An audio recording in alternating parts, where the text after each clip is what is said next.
the title is real, we need to ask ourselves a question.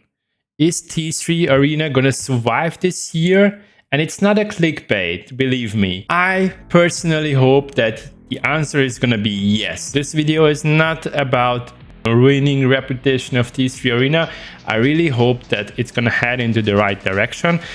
But I feel that there are a couple of mistakes that have been made, and I hope it's not gonna end up the game dying and players just switching to something else. Season 3 was the point where the game was like on fire. I mean, we had that nice song everybody loved, the Transform song, everybody loved that season. There was just a huge hype, and I liked that. It felt like we're heading into the correct and right direction, which is going to make this game very famous and popular. And it also lasted early December, where we got that lovely Christmas song, like I don't wanna be alone this Christmas. I can't sing. But anyways, we all love that song. And then something happened. A new patch has been introduced, or a new update, but let's not jump ahead. Let's stay here for a moment because I want to talk about ranked. Actually, it was already running in parallel to season 3.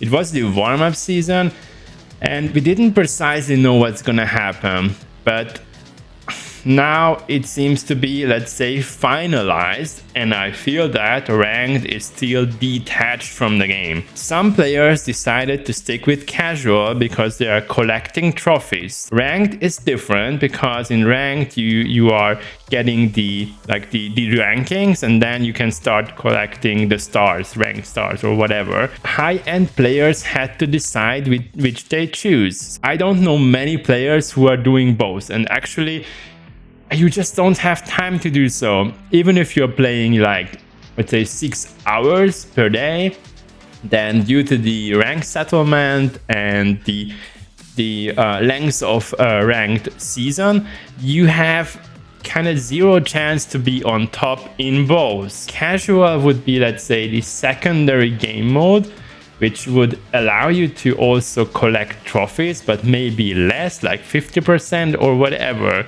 But now we have like 2 different game modes, which gives me the feeling that it hasn't been integrated correctly. Before I jump to the next topic, this has nothing to do with features that have been implemented, but we all know that the game has issues, bugs. So since season 4, the game crashes sometimes before the game starts, and in rare occasions it also crashes during the game. This is something that should have more focus. This is something they should be fixing to boost the overall player's experience. And I think you would have guessed that my second topic or second mistake is going to be Arcade and Vincent. So I've been opening Vincent myself, looking at it from an angle where you say that for 4,000 T-gems, I got Vincent, his passive, I got the Digger skin, Mark skin, Johnny Jet skin, and a bunch of other stuff like power cores,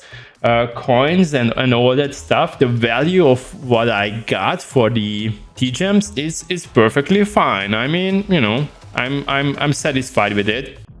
But looking at it from a different angle, and if you say or state that in order to get Vincent you need to spend 3,000 T-gems, so that's what made the community go mad. And I truly understand that level of frustration. I already shared my opinion on, you know, what I think should have been done. So instead putting a hero into that arcade, why don't we have a truly unique skin or skins, even more, not just one, maybe 2 or 3, like something with custom voiceover, something that makes that player very unique.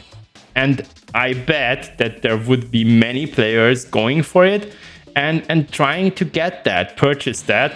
So from a revenue point of view or income point of view, I think the skin would have even brought more for the T3 team. It's not cheap to run such a game, but it's not an excuse or a good reaction why it's actually a hero we have in the arcade. Again, there are a bunch of things like cosmetics that could have been put into the arcade, and then this frustration from the community could have been prevented, in my opinion. And now here we are. Most recent videos published 2 days ago about 5 versus 5. And this is where I feel it's like thin ice. Okay? Why?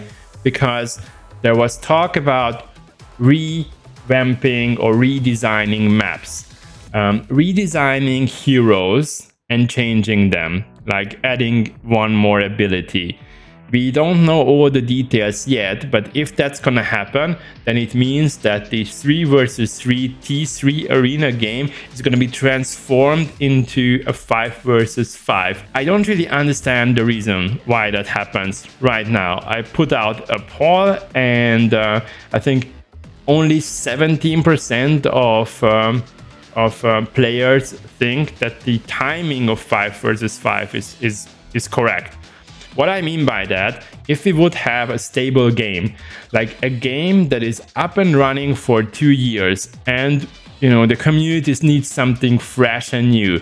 If 5 versus 5 would have been released or popped out or announced at that point after 2 years of, you know, already being live, I would say, wow, guys, this is amazing. You brought something new onto the table and can't wait to jumping into 5 versus 5. And this is where I need to say that some AAA developers are popping some big titles this year. T3 is gonna get some competition, and that actually means that if something goes south regarding 5 versus 5, then it's gonna be a disaster. I'm gonna show you 4 games, starting with the one that causes the lowest risk, and the last one on my list, I think that's the biggest risk for T3 Arena. The first game I want to talk about is Project Evo, with close to 300,000 pre-registrations. It's based on Unreal Engine 5, so I would assume this is gonna be something that is very pretty.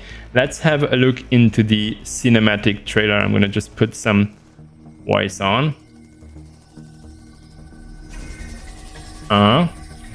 Looks like a power core, something like that.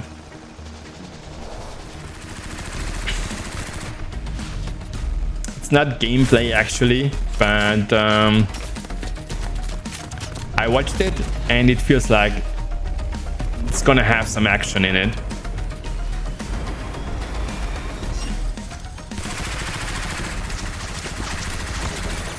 It's like the more classic style of, you know, you are like a soldier and last man to die, and you are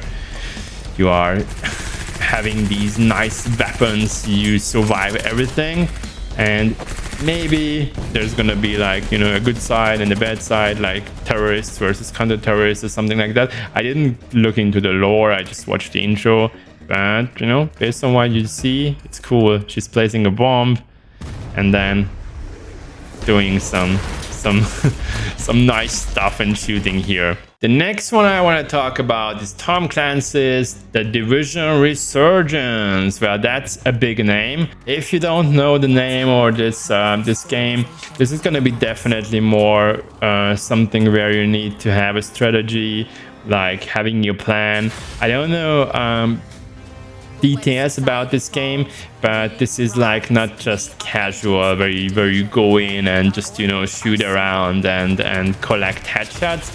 I think there's gonna be more strategy here, but still, again, it's a shooter game, and every shooter game out there is gonna mean competition for T3 Arena. We fought to protect the innocent, to rekindle hope. But the fight is far from over. It's cool. I like the graphic. We didn't find out too much, but you can see that, again, good versus bad. Here's the big bad guy, right? And I guess you're gonna need to save the city, the world, humanity. So guys, the next one on the list, this is where it's starting to get very exciting. Over 1 million pre-registrations, Call of Duty Warzone Mobile. Everybody who likes shooter games is gonna try this game. Even if you haven't played Call of Duty before, because of the name, even if the nature of the game is different to T3 Arena, this is the game everybody's gonna download. It's similar to Diablo and stuff like that. Big name comes out, at least people will give it a try. And I, for some reason, have a feeling that this is gonna be pretty nice. But guys, here it is, Valorant Mobile. I think this is gonna be the biggest competition. And before I start the intro, I gotta say that this is why I'm really concerned about 5 versus 5. By the time this is gonna be released, T3 Arena needs to be strong enough to keep the game alive. Let's just have a look at the intro, okay? Let's put on some music. This is gonna pop, guys. This is gonna really rock. I saw this already. I love the editing, how the heroes are being introduced.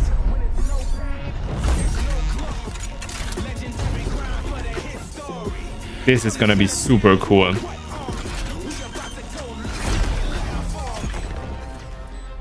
And I know it's not about, luring or transferring people from PC over to mobile. They want to just extend and have their presence amongst the mobile gamers as well. But look at it. I mean, kind of that feeling where you kind of, do all that stuff. I think this is gonna be one of the biggest games in 2023. At least for me, because I love shooter games. I should be quiet because this is just cool.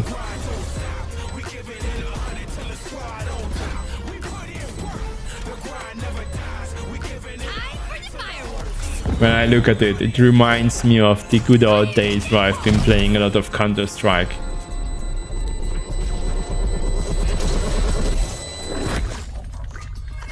There you go, Valorant Mobile. So guys, I think by now you understand why I've been putting this video together, why I want to talk about this topic. Obviously, I'm interested to hear your opinion. So, use the comment section.